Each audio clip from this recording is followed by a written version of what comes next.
महायुतीचे मुंबई, ठाणे आणि कल्याणचे उमेदवार राज ठाकरेंच्या भेटीला जाऊन आलेले आहेत आणि श्रीकांत शिंदेंनी सुद्धा राज ठाकरेंची भेट घेतली आहे। माननीय बांधकाम मंत्री रवींद्र चव्हाण साहेब स्वतः सर्व जिल्ह्यातील पदाधिकाऱ्यांची बैठक आहे। गेले 2 दिवस ठाण्यामध्ये भारतीय जनता पार्टीच्या पदाधिकाऱ्यांच्या बैठका आहेत आणि त्यांच्या ऑलरेडी चौक सभा सुद्धा प्रत्येक शहरामध्ये प्रत्येक विधानसभेमध्ये सुरू आहे। असं काही नाहीये, सर्वजण एकत्रचं वातावरण आहे। मला वाटत नाही की जे उमेदवाराचं तुम्ही नाव घेताय त्या उमेदवारासाठी आम्हीच पत्रकं वाटलेली आहेत, त्यांची रॅलीज आम्हीच केल्या, आम्हीच झेंडे लावलेले आहेत। त्यामुळे आम्हाला काही त्याचं आव्हान वाटत नाहीये, कारण ठाण्यामध्ये महायुतीच्या कार्यकर्त्यांचं प्रचंड असं जाळं आहे। 365 दिवस ते काम करत होतं। माननीय मुख्यमंत्री एकनाथ शिंदे साहेब यांचं काम ठाण्यामध्ये बोलतंय, ठाणं बदलतंय, ठाणेकरांना माहिती आहे। नरेंद्र मोदी साहेबांची जी काय पंतप्रधान पदाची हॅट्रिक करायची त्याकरता लोक उत्सुक झालेले आहेत। त्यामुळे आम्हाला काही त्यांचं वाटत नाहीये की एक हाय प्रोफाईल नेता याविरुद्ध एक सर्वसाधारण रस्त्यावरचा कार्यकर्ता अशी ती लढत आहे आणि कार्यकर्ता नक्कीच जिंकणार। आज तुम्ही भेट घेतली राज ठाकरेंची, काय सांगाल, काय चर्चा? आज आम्ही दोघांनी ठाणे लोकसभेचे उमेदवार नरेशजी मस्के साहेब आणि त्याचबरोबर मी कल्याणमधून आज दोघांचीही जी आहे ही उमेदवारी फॉर्मली जाहीर झाली आणि राजसाहेबांचा आशीर्वाद घेण्यासाठी जो आहे हे आम्ही इथे आलोय आणि त्यांनीही जे आहे भरभरून आशीर्वाद दिलेला आहे। येणाऱ्या काळामध्ये त्यांची सभा देखील जी आहे ही ठाणे आणि कल्याण लोकसभेसाठी होईल आणि त्यांचं सहकार्य जे आहे पहिल्यापासून आहे, प्रेम आहे।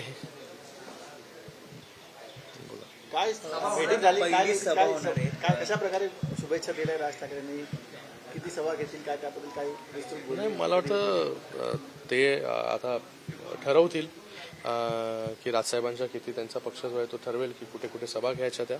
पण त्यांच्या सभेने जे आहे हे नक्की जसं मस्के साहेब म्हणाले की प्रचाराला जे आहे हे दिशा देण्याचं काम राजसाहेब करतात आणि राजसाहेबांचे विचार जे आहे ऐकण्यासाठी जे आहे हे सगळ्यात जास्त जे आहे तरुण पिढी जी आहे ही पुढे येते, सरसावते आणि त्यांचे विचार जे आहे हे ऐकण्यासाठी आम्ही देखील इच्छुक आहोत। आमच्या मतदारसंघामध्ये आमचे वोटर जे आहेत, आमचे मतदार जे आहेत, नागरिक जे आहेत आणि नक्कीच राजसाहेब या महायुतीला त्यांनी बिनशर्त पाठिंबा जो आहे हा दिलेला आहे, कुठलीही अपेक्षा न करता महायुतीकडून। तर मला वाटतं मोठ्या मनाने जे आहे राजसाहेब जे आहे महायुतीबरोबर जोडले गेलेले आहेत आणि माननीय नरेंद्र मोदी साहेबांच्या नेतृत्वाकडे पाहून, त्यांचं काम पाहून जे आहे राजसाहेबांनी महायुतीला पूर्ण पाठिंबा दिला। आता पूर्ण ताकदीने जे आहे हे मनसेचे कार्यकर्ते ऑलरेडी जे आहे हे ग्राउंड लेवलवरती कामाला लागलेले आहेत। आता राजसाहेब देखील जे आहे त्यांच्या प्रचाराने मोठी ताकद जी आहे ही महायुतीच्या उमेदवारांच्या मागेची आहे ही उभी करतील।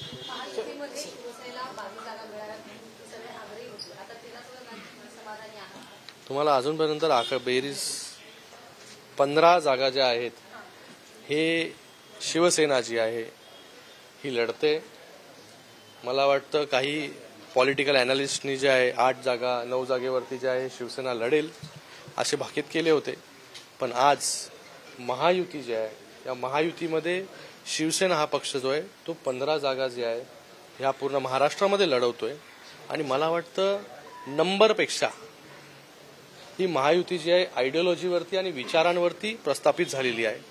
महाराष्ट्राच्या हितासाठी जी आहे ही महायुती निर्माण झालेली आहे आणि महाराष्ट्राच्या काय हिताचं आहे, लोकांच्या काय हिताचं आहे जे काम जे आहे सरकार गेले 2 वर्ष करते आणि हे नंबर्स जे आहे मला वाटतं नंबर्सनी काय फरक पडत नाही, तरीही सगळ्यांचे भाकीत बाजूला ठेवून 15 जागा ज्या आहेत हे शिवसेना लढवते। त्यातल्या जास्तीत जास्त जागा ज्या आहेत ह्या कशा निवडून येतील याच्यासाठी महायुतीचे सगळे कार्यकर्ते, शिवसेनेचे असतील, भारतीय जनता पार्टीचे असतील, राष्ट्रवादीचे असतील, मनसेचे असतील, इतर आरपीआयचे असतील आणि त्याचबरोबर महायुतीचे सर्व नेते माननीय मुख्यमंत्री एकनाथजी शिंदे साहेब असतील, उपमुख्यमंत्री देवेंद्र फडणवीस साहेब असतील, अजितदादा असतील, हे सगळे लोक आणि आता राजसाहेब ठाकरे सुद्धा, हे सगळे नेते जे आहेत हे महायुतीचे या महाराष्ट्रातील सर्वच्या सर्व जागा कशा जिंकता येतील त्याच्यासाठी जे आहे हे कामाला लागलेले आहेत। प्रचार सुरू आहे आणि या महायुती जी आहे या महाराष्ट्रामध्ये सर्वात जास्त जागा ज्या आहेत या निवडून मनसे आणि राष्ट्रवादीमध्ये सर्वात जास्त